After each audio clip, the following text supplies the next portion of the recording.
Hello aspirants, welcome to T1 Academy. I am Siddharth Gautam, Faculty of Indian Economy and the Telangana Economy. So మనం ఈ సెషన్లో భాగంగా ఏదైతే economic సర్వేని discuss చేస్తున్నామో దాంట్లోని ఫోర్త్ చాప్టర్ ఇప్పుడు మనం డిస్కస్ చేద్దాం. So the fourth chapter is the medium term outlook. Medium term outlook అంటే మనకి ఇప్పుడు గ్లోబల్ సినారియో అనేది ఎలా ఉందో,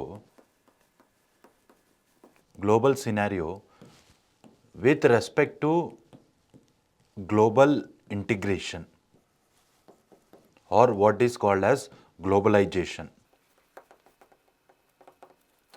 సో మనకి ఈ చాప్టర్ ఏం చెప్తుందంటే ఈ ట్రేడ్ ఇంటిగ్రేషన్ ప్రాక్టీసెస్ ఏవైతే ఉన్నాయో, అంటే కంట్రీస్కి మధ్యలో ట్రేడ్ అనేది ఎలా ఉంది, లేకపోతే వాటి తాలూకు రిస్ట్రిక్షన్స్ కానీ, లేకపోతే టారిఫ్ కానీ, లేకపోతే నాన్ టారిఫ్ బ్యారియర్స్ కానీ ఎలా చేంజ్ అవుతున్నాయి, లేకపోతే వరల్డ్ ఆర్డర్ ఇంతకుముందు గ్లోబల్ విలేజ్ అనుకున్న ఒక వరల్డ్ ఆర్డర్ ఇప్పుడు గ్లోబల్ విలేజ్ అనుకున్న ఒక వరల్డ్ ఆర్డర్ ఇప్పుడు మోర్ లోకలైజ్డ్గా ఎలా మారుతుంది అనేది చెప్పడమే ఈ చాప్టర్ తాలూకు ముఖ్య ఉద్దేశం. Clear? So let us get into the details of the topic. Now, the first point, it says that India needs a growth rate of 8% at constant prices. See, మనకి ఇక్కడ కాన్సెప్ట్ అనేది చాలా ఇంపార్టెంట్. మనకి ఇక్కడ growth rate of 8% at constant prices అంటున్నాడు. Constant prices అంటే adjusted to inflation. మనం base ఇయర్తోని కాకుండా మన ప్రైజెస్ అనేవి ఇన్ఫ్లేషన్కి తగ్గట్టు అడ్జస్ట్ చేసి మనం ఆ గ్రోత్ రేట్ని క్యాలిక్యులేట్ చేస్తున్నాం. So is telling that the growth rate would be at the constant prices, that is the 8%. On average for decade or 2, అంటే మనం 10 to 20 ఇయర్స్ మనం 8% growth rate on an average maintain చేయాలి in order to realize its economic aspirations of becoming Viksit Bharat by 2047. మనకి వికసిత్ భారత్ అనే concept ఇప్పుడు ప్రతి competitive ఎగ్జామ్స్లో ఒక ఇంపార్టెంట్ టాపిక్గా ఉంది. Viksit Bharat with respect to economy ఏంటి అంటే, మనము 2047 లోపు, అంటే సెంటనరీ సెలబ్రేషన్స్ ఆఫ్ ఇండిపెండెన్స్ ఏదైతే ఉందో ఆ లోపు మనం ఇండియన్ ఎకానమీ అనేది సెల్ఫ్ రిలయంట్ అవ్వాలి. Self reliant with economic prosperity.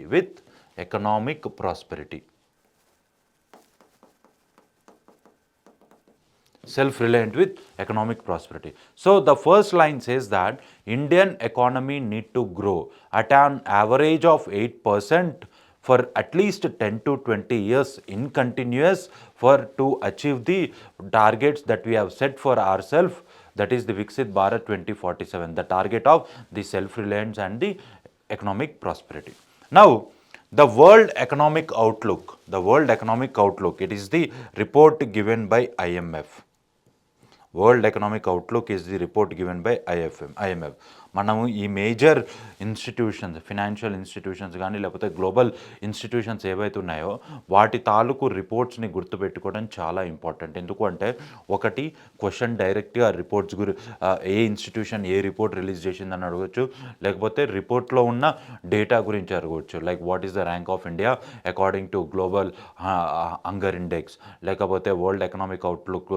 So ఈ కంటెక్స్ట్లో మనకి క్వశ్చన్స్ అనేవి రావచ్చు. Okay, so World Economic Outlook of IMF projects that India to become a $5 trillion economy by fiscal year or financial year 28 and reach a size of $6.3 trillion economy by financial year 30. Clear? So మనము ఒక 3-4 సంవత్సరాల క్రితం ఏదైతే target పెట్టుకున్నామో $5 trillion economy అనేది, $5 trillion economy by 2025 అని పెట్టుకున్నాం. Actually 2024 and 2025 అని మనం $5 trillion ఎకానమీ టార్గెట్గా పెట్టుకున్నాం. బట్ కోవిడ్ పాండమిక్ వల్లనో లేకపోతే ఇతర కారణాల వల్ల మనం అది అచీవ్ చేయలేకపోయాం.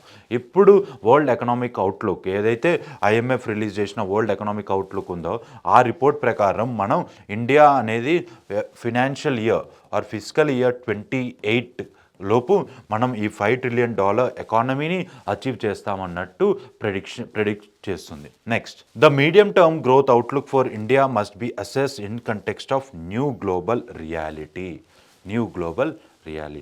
సో ఇక్కడ మనకి ఇంపార్టెంట్ ఏంటి అంటే ఈ న్యూ గ్లోబల్ రియాలిటీ ఏంటి అనేది. సో మనకి ఈ ఎకనామిక్ సర్వే 2024 అండ్ 2025 ప్రకారం ఈ న్యూ గ్లోబల్ రియాలిటీ ఏంటి అంటే Jio economic fragmentation.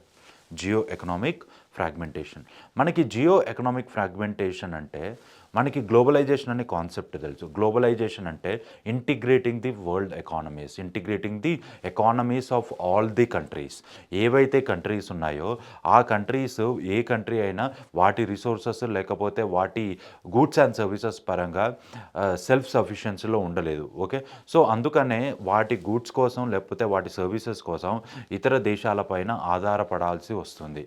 Okay, so అలాంటి సందర్భంలో మన డోర్స్ ఆఫ్ ఎకానమీ అనేది లేకపోతే మన ట్రేడ్ ప్రాక్టీసెస్ అనేది ఫ్రీగా ఉండాలి. అందుకనే ఇప్పుడు మనం చైనాతోని ట్రేడ్ చేస్తుంటాం, చైనా మనతో ట్రేడ్ చేస్తుంది, మనం పాకిస్తాన్తో ట్రేడ్ చేస్తుంటాం, పాకిస్తాన్ మనతో ట్రేడ్ చేస్తుంది. అలా ఒక గ్లోబ్ మొత్తం, వరల్డ్ మొత్తం ఒక గ్లోబల్ విలేజ్గా మారడం జరిగింది.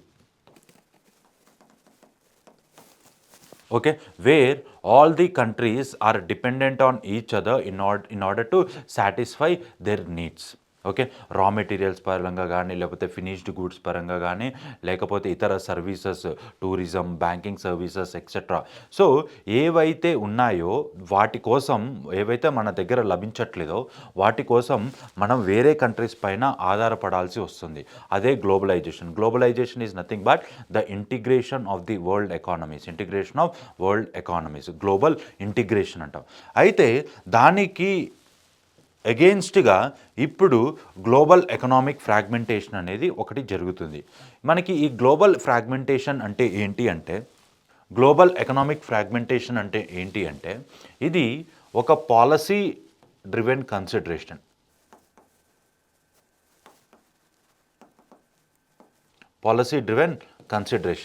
అంటే మనకి ఏదైతే ఒక యూనిట్ అనుకుంటున్నామో, వరల్డ్ మొత్తం ఒక యూనిట్ అనుకుంటున్నామో, ఆ బిగ్గర్ యూనిట్లో స్మాల్ యూనిట్స్ అనేవి డెవలప్ అవుతున్నాయి. Now these small units started depending on each other without widening their priorities. So for example, ఒక రీజనల్ ఫోరం ఉంది లేకపోతే రీజనల్ యూనిట్ ఉంది. ఫర్ ఎగ్జాంపుల్ మనకి ఐఆర్లో చూసుకుంటే RCEP అని ఒకటి ఉంటుంది, రీజనల్ కాంప్రహెన్సివ్ ఎకనామిక్ పార్ట్నర్షిప్. అయితే ఈ రీజనల్ కాంప్రహెన్సివ్ ఎకనామిక్ పార్ట్నర్షిప్ ఏదైతే ఉందో అది కొన్ని ఏసియాన్ కంట్రీస్, అంటే మనకున్న 10 ఏసియాన్ కంట్రీస్ ప్లస్ ఇతర కంట్రీస్ ఏవైతే ఉన్నాయో ఆ కంట్రీస్ తోటి ట్రేడ్ అనేది జరుగుతుంది. సో ఇక్కడ ఈ ట్రేడ్ అనేది ఫ్రీ ట్రేడ్ అగ్రిమెంట్ ద్వారా జరుగుతుంది. అంటే ఎలాంటి కస్టమ్స్ డ్యూటీస్ లేకపోతే ఎలాంటి ట్యాక్సెస్ కానీ లేకపోతే టారిఫ్ బ్యారియర్స్ అనేవి ఉండవు. ఈ కంట్రీస్ మధ్యలో ట్రేడ్ అనేది ఫ్రీగా జరుగుతుంది. సో ఇది ఒక జియో ఎకనామిక్ ఫ్రాగ్మెంటేషన్కి ఒక ఎగ్జాంపుల్. ఎందుకు అంటే ఇప్పుడు ఈ కంట్రీస్ ఏవైతే ఉన్నాయో, RCEPలో భాగమైన కంట్రీస్ ఏవైతే ఉన్నాయో అవి వేరే కంట్రీస్ పైన ఆధారపడాల్సిన అవసరం లేదు. ఎందుకు అంటే వాటి అవసరాలన్నీ ఆ కంట్రీస్ మధ్యలోనే ఫుల్ఫిల్ చేసుకోబడుతుంది. సో ఇది ఒక ఎగ్జాంపుల్. అంటే నేనేం చెప్పదలుచుకున్నాను అంటే జియో ఎకనామిక్ ఫ్రాగ్మెంటేషన్ అనేది ఒక న్యూ కాన్సెప్ట్. కొన్ని దేశాలు చిన్న చిన్న యూనిట్లుగా మారి వాళ్ళ అవసరాలు లేకపోతే ట్రేడ్ అనేది ఆ యూనిట్స్ మధ్యలోనే జరుగుతుంది. ఓకే, ఇంతకుముందులాగా ఒక గ్లోబల్ విలేజ్ లేకపోతే గ్లోబల్ ఇంటిగ్రేషన్ అనే కాన్సెప్ట్కి వ్యతిరేకంగా లేకపోతే దానికి వ్యత్యాసంగా వెళ్తూ ఈ ఒక పరిణామం అనేది జరుగుతుంది. Clear? So it is defined as a policy driven consideration. ఇక్కడ మనకి రెండు ఉంటాయి. This process encompass different channels including trade, capital and migration.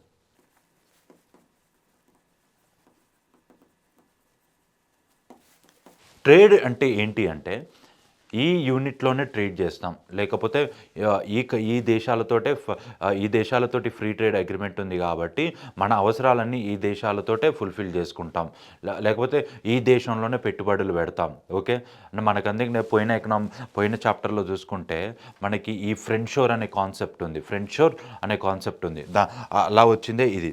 Next capital investments అనేవి ఈ కొన్ని కంట్రీస్లోనే చేస్తాం. ఓకే, ఇన్వెస్ట్మెంట్స్ అనేవి కొన్ని కంట్రీలో చేస్తాం. ఆ ఇన్వెస్ట్మెంట్స్ అనే క్రైటీరియా ఎలా ఉంటుంది అంటే ఆ కంట్రీలో లా అండ్ ఆర్డర్ సరిగ్గా ఉందా లేదా, స్టేట్ ఆఫ్ సెక్యూరిటీ అనేది సరిగ్గా ఉందా లేదా, లేకపోతే క్రెడిబిలిటీ అనేది ఉందా. ఏవైతే మనకి క్రెడిట్ రేటింగ్ ఏజెన్సీస్ ఉన్నాయో ఆ ఏజెన్సీస్ ఈ కంట్రీకి ఈ దేశానికి సరిగ్గా రేటింగ్ అనేది ఇచ్చిందా లేదా, లేకపోతే ట్యాక్స్ రేట్స్ అనేవి ఎలా ఉన్నాయి, ట్యాక్స్ రేట్స్ అనేవి ఎక్కువగా ఉన్నాయా తక్కువగా ఉన్నాయా, మన మీద అధిక పన్ను మోపబడుతుందా. సో ఈ ఆస్పెక్ట్స్ అన్నీ కన్సిడర్ చేసి మన క్యాపిటల్ ఫ్లో అనేది ఉంటుంది. క్యాపిటల్ ఫ్లో అనేది ఆ దేశానికి లేకపోతే మన దేశానికి ఆ దేశం నుంచి క్యాపిటల్ ఫ్లో అనేది ఉంటుంది. నెక్స్ట్ మైగ్రేషన్ అనే కాన్సెప్ట్కి వచ్చేసరికి this is also one of the example of geo economic fragmentation. ఎలా అంటే మనకి జనరల్గా కొన్ని కంట్రీస్ తోటి వీసా లేకుండా పంపించే, లేకపోతే వీసా అట్ అరైవల్ ఈ కాన్సెప్ట్ ఉంటుంది. అండ్ కొన్ని కంట్రీస్లో మనకి ఎకనామిక్ ఆపర్చునిటీస్ అనేవి చాలా ఎక్కువగా ఉంటాయి. ఫర్ ఎగ్జాంపుల్ ఇండియాలో దుబాయ్కి వెళ్ళి వర్క్ చేసే వాళ్ళు చాలా ఎక్కువ మంది ఉంటారు, లేకపోతే ఇతర అరబ్ కంట్రీస్కి వెళ్ళి వర్క్ చేసే వాళ్ళు చాలా ఎక్కువ మంది ఉంటారు.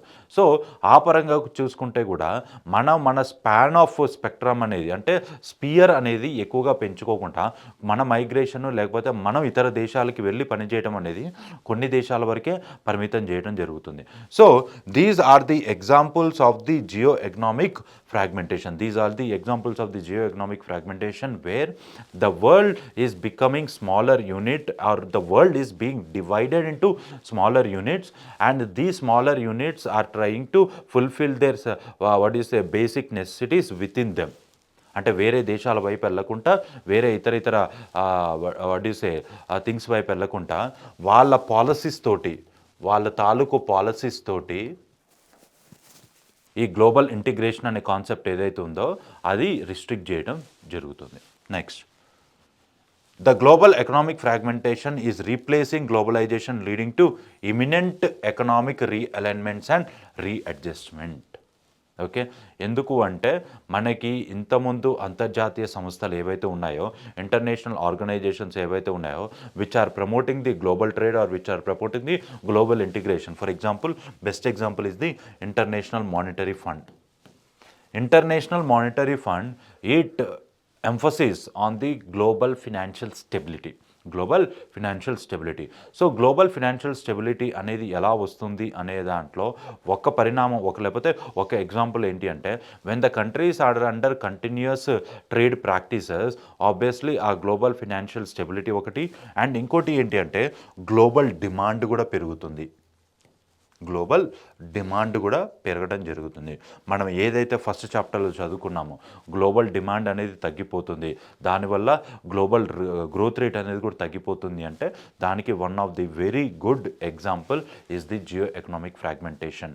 అంటే ఏవైతే కంట్రీ, ఇప్పుడు ఫర్ ఎగ్జాంపుల్ యాజ్ ఏ కంట్రీగా నాకు కొన్ని గూడ్స్ అవసరం ఉంది, బట్ ఏదైతే కంట్రీ ఇంతకుముందు నాకు ఆ వస్తువులు సరఫరా చేసేదో ఇప్పుడు నాకు వస్తువులు సరఫరా చేయట్లేదు. ఎందుకు అంటే తనంటూ ఒక మార్కెట్ క్రియేట్ చేసుకొని, తనంటూ ఒక యూనిట్ క్రియేట్ చేసుకొని ట్రేడ్ అనేది ఆ యూనిట్లోనే జరగడం వల్ల ఇక్కడ మిస్ మ్యాచెస్ అనేవి జరుగుతున్నాయి.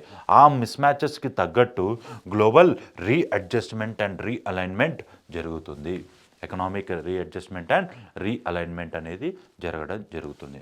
ఇంకోటి ఏంటంటే మనకి United Nations Industrial Development Organisation ఏదైతే ఉందో, ఓకే, యూనిడో అంటాం, United Nations Industrial Development organisation.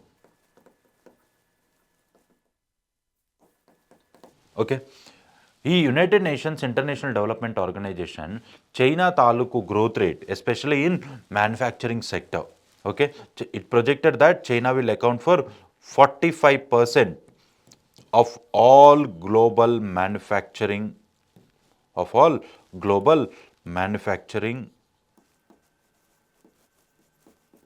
by 2030. 2030. మనము చైనా విషయంలో ఒకటి గుర్తుపెట్టుకోవాల్సింది ఏంటి అంటే, చైనా పారిశ్రామిక రంగం ఏదైతే ఉందో, ఇండస్ట్రియల్ సెక్టార్ ఏదైతే ఉందో చాలా దృఢంగా ఉంటుంది. మనం ఎందుకు ప్రతిసారి జనరల్గా ఇండియా చైనాతోటి ఏ బార్డర్ కాన్ఫ్లిక్ట్ వచ్చినా లేకపోతే ఇతర కాన్ఫ్లిక్ట్ వచ్చినా కానీ మనము చైనా పట్ల ఎందుకు ట్రేడ్ అనేది బ్యాన్ చేయము అంటే, చైనాతోని ట్రేడ్ అనేది ఇండియాకి చాలా important. One reason is the trade deficit with China. చైనాతోటి మనకు అధికంగా ట్రేడ్ డెఫిసిట్ ఉంది. ఇంకోటి ఏంటంటే, మన ఈ పారిశ్రామిక వస్తువులు ఏవైతే ఉన్నాయో లేకపోతే ఇండస్ట్రియల్ గూడ్స్, మర్చండైజ్ గూడ్స్ అంటాం, ఏవైతే ఉన్నాయో వాటిపైన ఎక్కువగా ఆధారపడుతున్నాం. Okay, that is the reason because of which we are more dependent on China with respect to goods, manufactured goods. అయితే ఇది ఎందుకు అంటే, China manufacturing sector is very strong and China has been, investing a lot in the manufacturing sector right from 1975, around 1975. Okay, so that is the reason because of which the UNIDO, United Nations Industrial Development Organization, it projected that by 2030 China will occupy 45% of global market with respect to the manufacturing sector, and it will surpass the United States of America. So that is the reason. What I'm trying to conclude here is that China's manufacturing sector is very strong, and that is the reason because of which China is completely concentrating on its manufacturing sector by making the smaller countries as its market. And China has come up with many policies in order to promote its manufacturing sector. Manaki in fact one belt one road ane concept edaithe undo, ఈ చిన్న కంట్రీస్లో infrastructure develop చేస్తూ, ports కానీ లేకపోతే road infrastructure కానీ develop చేస్తూ China తన మార్కెట్ని ఎక్స్పాండ్ చేసుకోవాలనుకుంటుందో, తన మార్కెట్ ఏదైతే ఉందో ఈ చిన్న దేశాలు ఏవైతే ఉన్నాయో ఏషియాలో కానీ లేకపోతే మిడిల్ ఈస్ట్లో కానీ ఈ చిన్న దేశాలు ఏవైతే ఉన్నాయో వాటిని తన పర్మనెంట్ మార్కెట్గా చేసుకోవాలనుకుంటుంది. అలా చేసుకునే క్రమంలోనే మనకి యూనిడో ఏం చెప్తుంది అంటే 45% ఆఫ్ మ్యానుఫ్యాక్చరింగ్ షేర్ని చైనా తీసుకోవడం జరుగుతుంది బై 2030. క్లియర్? నెక్స్ట్, ఇప్పుడు ఈ గ్లోబల్ ఎకనామిక్ ఫ్రాగ్మెంటేషన్ అనే కాన్సెప్ట్ ఏదైతే ఉందో, ఓకే, అది మనం కొద్దిగా ఒప్పంతో కౌంటర్ చేయాలి అంటే, లేకపోతే దాన్ని మనం రివర్స్ చేయాలి అంటే ఏం చేయాలి అంటే, ఫస్ట్ థింగ్ మనం ఇక్కడ ఈజ్ ఆఫ్ డూయింగ్ బిజినెస్ ఏదైతే ఉందో, ఈజ్ ఆఫ్ డూయింగ్ బిజినెస్ ఏదైతే ఉందో 2 ఫేజెస్లో మనకి ఒక సొల్యూషన్ అనేది ఇవ్వడం జరుగుతుంది. ఫస్ట్ ఏంటంటే phase 1, reduced compliance burden, saving businesses time and admin cost. అంటే ఒక కంపెనీ వచ్చి వేరే కంట్రీలో ఇన్వెస్ట్మెంట్స్ కానీ లేకపోతే డైరెక్ట్గా వాళ్ళ ఎంటర్‌ప్రెన్యూర్‌షిప్ డెవలప్ చేయాలి అనుకుంటే, మనం ఏదైతే రిస్ట్రిక్షన్స్ ఉన్నాయో ఆర్ ఏవైతే బ్యారియర్స్ ఉన్నాయో వాటిని రిలాక్స్ చేయాలి. Okay, the restrictions or the barriers should be eased and should be relaxed so that the country attracts investment from the external sources. ఏవైతే బయట సోర్సెస్ ఉన్నాయో ఇన్వెస్ట్మెంట్స్ పరంగా, పెట్టుబడుల పరంగా వాటిని ఎంకరేజ్ చేయాలి అంటే ఫస్ట్ మన పాలసీ అనేది రిస్ట్రిక్ట్ చేయాలి, మన పాలసీ అనేది ఈజ్ చేయాలి. అది first thing. Okay, second thing streamline system process and information. అంటే మనకి ఇన్వెస్ట్మెంట్స్ పరంగా ఏవైతే ప్రాక్టీసెస్ ఉన్నాయో లేకపోతే ఏదైతే ప్రాసెస్ ఉందో ఆ ప్రాసెస్ని ఒక స్ట్రీమ్లైన్ చేయాలి అంటే రిస్ట్రిక్షన్ తీసేస్తూ ఈ పర్టికులర్ లైసెన్సింగ్ సిస్టమ్ ఏదైతే ఉందో దాన్ని రిలాక్స్ చేసుకుంటూ ఆ ప్రాసెస్ అనేది కంటిన్యూస్ స్ట్రీమ్లైన్ చేసుకుంటూ ఉండాలి అని చెప్పడమే ముఖ్య ఉద్దేశం. Next, digitised system process and information. అంటే అన్ని పేపర్ వర్క్స్లో కాకుండా లేకపోతే డెఫినైట్ ఇంటరాక్షన్తో కాకుండా అన్ని డిజిటల్ ప్లాట్ఫామ్స్లోకి గనక కన్వర్ట్ చేస్తే ఈజ్ ఆఫ్ డూయింగ్ బిజినెస్ అనేది పెరగడం జరుగుతుంది. ఓకే. అంటే ఎంత ఎక్కువ డిజిటలైజ్ చేస్తే అంత పేపర్ వర్క్ అనేది తగ్గుతుంది, పాయింట్ నెంబర్ 1. అండ్ ఎంత ఎక్కువ డిజిటలైజ్ చేస్తే అంత ఇంటరాక్షన్ అనేది తగ్గుతుంది. Okay. So directly if there is any query from your side you can directly file a complaint or file a grievance in the digital portal and your grievances will be addressed. అదొకటి. ఇంకోటి ఏంటంటే ఎక్కువ paper work ఉన్నా కానీ ఎక్కువ effort అనేది పెట్టాల్సి వస్తుంది. You need to move from one department to the other department in order to get the permissions. So that also need to be relaxed and that also need to be more digitalized. ఇంకోటి ఏంటి అంటే provide incentives. మనకి incentives అనే వచ్చేసరికి ఏంటి అంటే జనరల్గా మనకి ఏదైతే కంపెనీస్ వస్తున్నాయో వాటికి మనం ట్యాక్స్ రిలాక్సేషన్స్ అనేవి ఇవ్వడం జరుగుతుంది, ఆర్ బేసిక్ ఇన్ఫ్రాస్ట్రక్చర్ ఫెసిలిటీ అనేది ప్రొవైడ్ చేయడం జరుగుతుంది. బేసిక్ ఇన్ఫ్రాస్ట్రక్చర్ ఫెసిలిటీస్ అనేవి ప్రొవైడ్ చేయడం జరుగుతుంది. ఎందుకు ఇదంతా మనం చేస్తున్నాము అంటే పెట్టుబడులను ఆకర్షించడానికి, ఇతర మల్టీనేషనల్ కంపెనీస్ కానీ ఎక్సెట్రా కానీ మ్యానుఫ్యాక్చరింగ్ యూనిట్స్ కానీ వాటిని ఆకర్షించడానికి. వాటిని మనం ఎందుకు ఆకర్షిస్తున్నాము అంటే ఇక్కడ ఫండమెంటల్ పాయింట్ మీకు అందరికీ తెలుసు. Once if there is a company that is set up, that company will generate employment. Okay, they will be part of the country's growth. They will pay the tax. Okay, and the services or the goods that are produced by the company, they can be exported or they can be used in the country only. Okay. Export చేస్తున్నాము అంటే మన trade deficit అనేది ఎంతో కొంత తగ్గుతుంది. So ఇన్ని లాభాలు ఉన్నాయి. The reason why we encourage the other countries to set up their companies in India is that to create employment or to generate employment. This employment will create the output and that output will add to the growth of the economy, and that output that is created can be exported to other countries, which will lead to the reduction of the trade deficit that we have with the other countries. Okay. So మనం phase 1లో ఇవన్నీ చేసేసాం. Okay. We almost did all the things that are mentioned as part of the phase 1. Now ఇప్పుడు phase 2. So phase 2లో మనకి first thing mention చేసింది ఏంటి అంటే liberalise standards and controls. Okay. అంటే మనకి ఏవైతే పాలసీస్ మనకి ఫీజిబుల్, ఏవైతే పాలసీస్ మనకి అమలు పరచడానికి లేకపోతే అడాప్ట్ చేసుకోవడానికి మనకి ఈజీగా ఉంటాయో ఆ పాలసీస్ అనేవి మనం అడాప్ట్ చేసుకోవాలి. అవసరమైన వాటికన్నా మనకి ఈ కాంటెంపరీ పీరియడ్ లేకపోతే ఈ సినారియోలో మనకి ఏ పాలసీస్ ఫీజిబుల్ అనేవి అర్థం చేసుకుంటూ ఆ పాలసీస్ని మనం అడాప్ట్ చేసి ఇంప్లిమెంట్ చేయాలని చెప్తుంది. Next, set legal safe guards for enforcement. Set legal safe guards for enforcement అంటే మనకి లీగల్ ప్రొవిజన్స్ ఏవైతే ఉన్నాయో వాటిని స్ట్రెంథెన్ చేస్తూ అండ్ ఈ ఇన్వెస్ట్మెంట్స్ అనేవి ఏవైతే ఉన్నాయో వాటికి ప్రొటెక్షన్ ఇస్తూ ఉండాలి. అంటే through rule of law the protection need to be given through proper legal aid or legal protection to the investments or the companies that are investing in India. అంటే వాళ్ళ రైట్స్ ఏంటో వాళ్ళకి చెప్పాలి. As they are investing in the country వాళ్ళ rights ఏంటో వాళ్ళకి చెప్పాలి. What are the legal provisions that they have or what are the legal guarantees that they enjoy అనేది కూడా మనం క్లియర్ కట్గా ఎస్టాబ్లిష్ అనేది చేయాలి. Next, reduce tariff or fees. అంటే the fees or the tariff that these business men are paying to the government also need to be reduced to a proportionate level, to a considerable level. The reason is that when the tariff or the fees are being reduced, obviously these businessmen, they will show interest in investing in India. అంటే ఇతర దేశాలతో పోల్చుకుంటే మన tariffs లేకపోతే మన fee లేకపోతే మన tax ఏదైతే ఉందో అది మనం కొద్దిగా పర్సంటేజ్ తగ్గిస్తే ఆబ్వియస్గా మన కంట్రీలో ఇన్వెస్ట్ చేయడానికి ఎక్కువగా ఇంట్రెస్ట్ చూపే అవకాశం అనేది ఉంటుంది. నెక్స్ట్, యూజ్ రిస్క్ బేస్డ్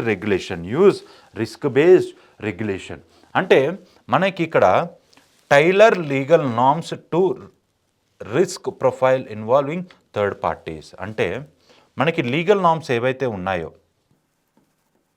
లేకపోతే స్ట్రిక్ట్ స్టాండర్డ్ ప్రాక్టీసెస్ ఏవైతే ఉన్నాయో వాటిని రిలాక్స్ చేయాలి అని చెప్తుంది. మనము స్ట్రిక్ట్ స్టాండర్డ్ ప్రాక్టీసెస్ వైపు వెళ్ళి అవి ఇన్ కేసు ఒక సినారియోలో కౌంటర్ ప్రొడక్టివ్ అవుతే అది కరెక్ట్ కాదు. మనం సినారియో తగ్గట్టు, సిచ్యువేషన్కి తగ్గట్టు మన ఎస్ఓపి స్టాండర్డ్ ఆపరేటింగ్ ప్రొసీజర్ ఏదైతే ఉందో, లేకపోతే స్టాండర్డ్ నార్మ్స్ ఏవైతే ఉన్నాయో వాటిని చేంజ్ చేసుకుంటూ వెళ్ళాలి, వాటిని రీవ్యాంప్ అండ్ రీఅడ్జస్ట్ చేసుకుంటూ వెళ్ళాలి. అది మనకు ఈ ఈజ్ ఆఫ్ డూయింగ్ బిజినెస్ తాలూకు ఫేజ్ 1 ఆల్రెడీ ఏవైతే పర్సీవ్ చేశామో అండ్ ఫేజ్ 2 ఏవైతే పర్సీవ్ చేస్తామో మనకి చెప్తుంది. నెక్స్ట్ ఓకే, నౌ మీకు ఇందాక చెప్పినట్టు China dominates energy transition technology with nearly 80% share of solar panels. Okay, and world's battery manufacturing capacity.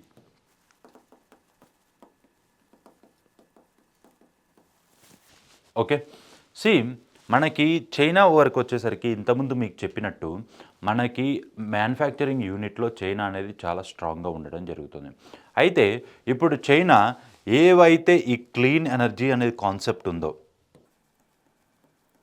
The concept of clean energy, it started investing a lot in the concept of clean energy, in the concept of the renewable resources. It invested a lot in the renewable resources. So 80% of solar panels and world's battery manufacturing units are being set up by the China. Now let us understand the implications of the global economic fragmentation that we have studied. The increased trade and investment restrictions అంటే మనకి for example ఇంతకుముందు ఏదైతే RCEP అని ఒక example చెప్పానో, regional comprehensive economic partnership అనే example ఏదైతే చెప్పానో, దాంట్లో ఫ్రీ ట్రేడ్ అగ్రిమెంట్ అనేది ఒక mandatory thing. Okay, free trade agreement అనేది ఒక మ్యాండేటరీ థింగ్. అందుకని ఈ ఫ్రీ ట్రేడ్ అగ్రిమెంట్కి అగెన్స్ట్గానే ఇండియా ఆర్సీపీ నుంచి బయటికి రావడం జరిగింది. అయితే ఇలాంటి మ్యాండేటరీ ప్రాక్టీసెస్ అనేవి మనకి ఈ జియో ఎకనామిక్ ఫ్రాగ్మెంటేషన్ వల్ల ఉన్నాయి. అంటే ఆ చిన్న కంట్రీస్ ఏవైతే ఉన్నాయో అవి ఫ్రీ ట్రేడ్ అగ్రిమెంట్స్కి ఆమోదం అనేది తెలపాలి. ఓకే, అండ్ ఈ ఫ్రీ ట్రేడ్ అగ్రిమెంట్స్ అనేవి చిన్న కంట్రీస్కి ఎప్పుడు కూడా అగెన్స్ట్గా ఉంటాయి. ఎందుకు అంటే చిన్న కంట్రీస్కి వచ్చే మినిమం ఎక్స్పోర్ట్స్, అవి చేసే మినిమం ఎక్స్పోర్ట్స్కి కూడా ఎలాంటి కస్టమ్స్ డ్యూటీ కానీ లేకపోతే ఎలాంటి ట్యాక్స్ కానీ విధించడం జరగదు. ఓకే, అలా అని వేరే కంట్రీస్ నుంచి వచ్చే అతిగా దిగుమతుల పైన కూడా ఎలాంటి ట్యాక్స్ కానీ సెస్ కానీ లేకపోతే కస్టమ్స్ డ్యూటీ కానీ కలెక్ట్ చేయడం జరగదు. సో ఎంతో కొంత ఈ చిన్న దేశాలని నష్టపోవడం జరుగుతుంది ఈ జియో ఎకనామిక్ ఫ్రాగ్మెంటేషన్ వల్ల. So between 2020 and 2024, over 24,000 new restrictions related to trade and investment gone into place globally. మనకి ఇంకో జియో ఎకనామిక్ ఫ్రాగ్మెంటేషన్లో వరల్డ్ అనేది చిన్న యూనిట్స్గా మారటం ఒకటే కాకుండా కంట్రీస్ మధ్యలో, దేశాల మధ్యలో ఈ tariff and non tariff barriers కూడా ఎక్కువగా పెరుగుతున్నాయి. ఇది కూడా జియో ఎకనామిక్ ఫ్రాగ్మెంటేషన్కి ఒక example, tariff and non tariff barriers. Tariff barriers అంటే నేను ఒక వస్తువుని ఉత్పత్తి చేసే భారతదేశంలో ఆ వస్తువుని నేను అమెరికా గనక ఎగుమతి చేస్తే ఎక్స్పోర్ట్ చేస్తే ఆబ్వియస్లీ అమెరికాలో ఆ వస్తువుకి కస్టమ్స్ డ్యూటీ కట్టమని చెప్తారు. ఓకే, సో ఎవరైతే ఆ వస్తువుని ఎక్స్పోర్ట్ చేస్తున్నారో ఆ కంపెనీ అక్కడ కస్టమ్స్ డ్యూటీ కట్టడం జరుగుతుంది. ఇక్కడ ఏదైతే ఉందో అది టారిఫ్ బ్యారియర్. ఆ కస్టమ్స్ డ్యూటీ పెంచితే అది tariff barrier. Non tariff barrier అంటే ఫర్ ఎగ్జాంపుల్ మనం ఇక్కడ కార్పెట్స్ లేకపోతే ఏదో ఒకటి ప్రొడక్షన్ చేసి అమెరికాకి ఎక్స్పోర్ట్ చేస్తున్నాం. అమెరికా ఈ కార్పెట్స్ అనేవి చైల్డ్ లేబర్ని ఇన్వాల్వ్ చేసి ప్రొడక్షన్ చేశారు అనే ఒక అలిగేషన్ రేజ్ చేయటం, లేకపోతే ఈ కార్పెట్స్ ఏవైతే ఇండస్ట్రీలో ప్రొడ్యూస్ చేశారో అవి క్లైమేట్కి ఎక్కువ హానికరాన్ని కలిగిస్తున్నాయి అని ఒక అలిగేషన్ క్రియేట్ చేయటం, ఇవి నాన్ టారిఫ్ బ్యారియర్స్. అంటే మనీ పరంగా కాకుండా లేకపోతే ఈ కస్టమ్స్ డ్యూటీ ఈ పరంగా కాకుండా ఇతర కారణాల వల్ల మన ప్రోడక్ట్ అనేది రిజెక్ట్ చేయడం లేకపోతే మన ప్రోడక్ట్ అనేది ఆపటం అనేది ఏదైతే ఉందో అదే ఈ నాన్ టారిఫ్ బ్యారియర్స్. అయితే ఈ జియో ఎకనామిక్ ఫ్రాగ్మెంటేషన్ వల్ల ఈ tariff and non tariff barriers తాలూకు రిస్ట్రిక్షన్స్ కూడా ఎక్కువగా పెరగడం జరుగుతుంది. Next the FDI. Another impact of the geo-economic fragmentation is the concentrated FDI.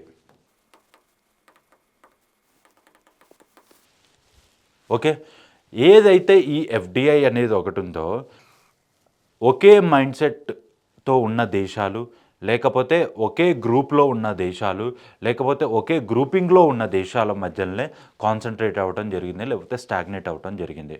For example ఒక బ్లాక్ ఉంది, ఒక ఎకనామిక్ బ్లాక్ అనేది ఉంది. ఆ ఎకనామిక్ బ్లాక్లో 4 కంట్రీస్ ఉన్నాయి. ఇప్పుడు ఈ ఎఫ్డిఐ ఇన్ఫ్లోస్ ఏవైతే ఉన్నాయో ఆ 4 కంట్రీస్ మధ్యలోనే కాన్సన్ట్రేట్ అవ్వడం జరిగింది. Those countries which are geopolitically aligned or geopolitically supportive to each other, the FDI concentration or the flow of the FDIs or the flow of the investment are concentrated or are invested only within those countries. దీనివల్ల ఏం జరుగుతుంది అంటే వేరే కంట్రీస్కి investments అనేవి లభించడం లేదు. Global investments అనేవి కాన్స్టెంట్గా లేకపోతే గ్లోబల్ డిమాండ్ అనేది తగ్గుతుంది.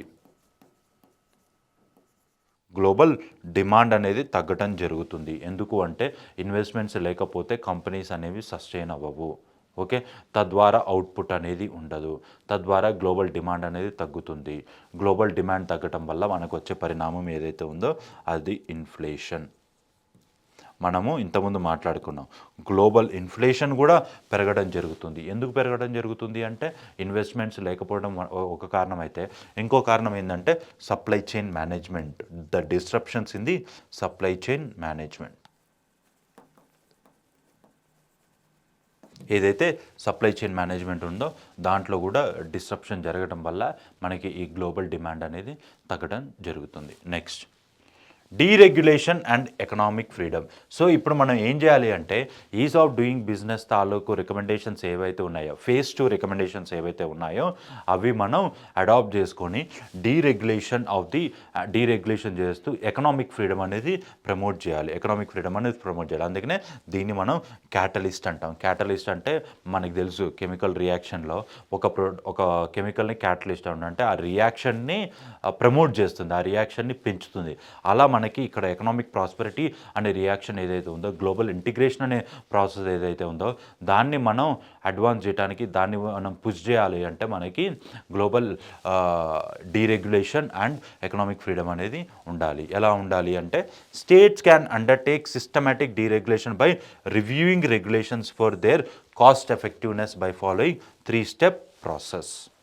అంటే కంట్రీస్ ఏవైతే ఉన్నాయో వాటి పాలసీస్ని రీఅడ్జస్ట్ చేసుకుంటూ, రీవ్యాంప్ చేసుకుంటూ, వాళ్ళ పాలసీస్ని చేంజ్ చేసుకుంటూ మనము 3-step ప్రాసెస్ కనుక ఫాలో అవుతే ఈ డీరెగ్యులేషన్ అనేది జరగడం వల్ల మనకి ఈ గ్లోబల్ ఇంటిగ్రేషన్ అనేది ప్రమోట్ చేయడం జరుగుతుంది. మనం డీరెగ్యులేషన్ చేయాలంటే మనకి ఏవైతే 3 steps ఉన్నాయో అవి ఏంటి అంటే first identifying areas for deregulation under is of doing business 2.0 and create a viable middle stand that is India's SME sector.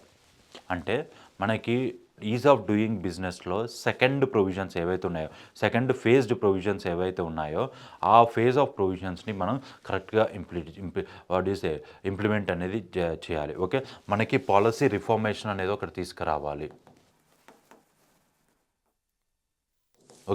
And ఆ పాలసీ రిఫార్మేషన్ మనకి ఇండియాలో స్మాల్ అండ్ మీడియం ఎంటర్ప్రైజెస్ పైన ఎక్కువ ఇంపాక్ట్ అనేది క్రియేట్ చేయాలి. Next comparing regulations with other states and countries. What are the policies that are being adopted by the other countries? What are the steps that are being undertaken by the other countries in order to readjust their policy or readjust their economic barriers in order to promote the economic integration.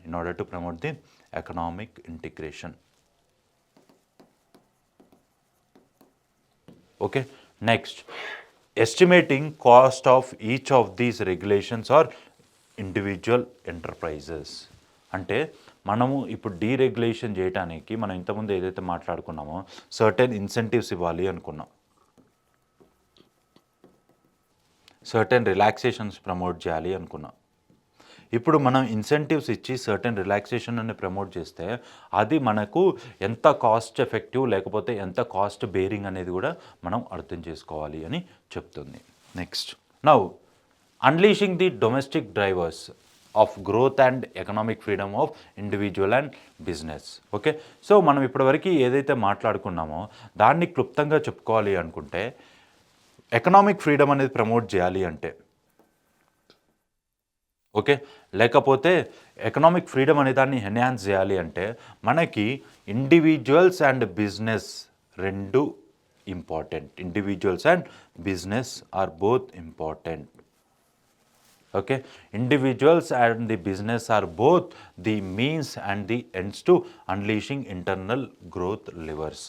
అంటే individual బాగుంటే business బాగుంటుంది. Okay, at the grass root level there should be a effective individual participation for the effective business. Okay, అందుకనే మనకి individual tax ఉంటుంది, business లేకపోతే entity తాలూకు tax ఉంటుంది. So there should be a balance that should be created. Okay, end and means అంటాం. Okay, next, deregulation raises investment efficiency and bestows more economic freedom to individuals and entrepreneurs. Deregulation raises investment efficiency. అంటే మనకి ఈ deregulation వల్ల ఏదైతే ఉందో అంటే trade practices లేకపోతే ఈ ఎకనామిక్ బ్లాక్స్గా ఫామ్ అవ్వడం, ఈ పరిణామం ఏదైతే ఉందో అది కనుక మనం రిలాక్స్ చేసి పాలసీ చేంజెస్ అనేవి తీసుకురావటం జరిగితే, రిలాక్స్ చేసి పాలసీ చేంజెస్ అనేవి తీసుకురావటం జరిగితే మనకి ఇన్వెస్ట్మెంట్స్ అనేవి పెరగడం జరుగుతుంది. Okay, and these investments are the sustainable investments. Clear? Next, ఇలా జరగాలి అంటే మనకి ఏంటి అంటే ఫస్ట్ జరగాల్సిన పరిణామం డొమెస్టిక్ డ్రైవర్స్ అనేది ఉండాలి. అంటే మనకి డొమెస్టిక్ లెవెల్లో ఇంటర్నల్గా కంట్రీలో ఏవైతే పాలసీ చేంజెస్ని తీసుకొస్తున్నారో అవి కూడా మనం కాన్సన్ట్రేట్ చేయాలి. Next, geo economic fragmentation is affecting global trade. ఇది మాత్రం వాస్తవం. ఎందుకు అంటే మనం ఇప్పటివరకు చెప్పుకుంది కూడా అంతా ప్రాక్టికల్గా కరెక్ట్.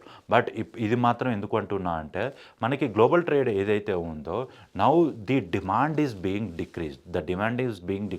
ఆ డిమాండ్ ఏదైతే తగ్గుతుందో దాని వలన మనకు గ్లోబల్ గ్రోత్ రేట్ అనేది తగ్గడం జరుగుతుంది. సో ఈ ట్రేడ్ అనేది తగ్గడానికి వన్ ఆఫ్ ద రీజన్ ఏంటంటే geo economic fragmentation. Okay, so this is the chapter with respect to the economic survey. Thank you.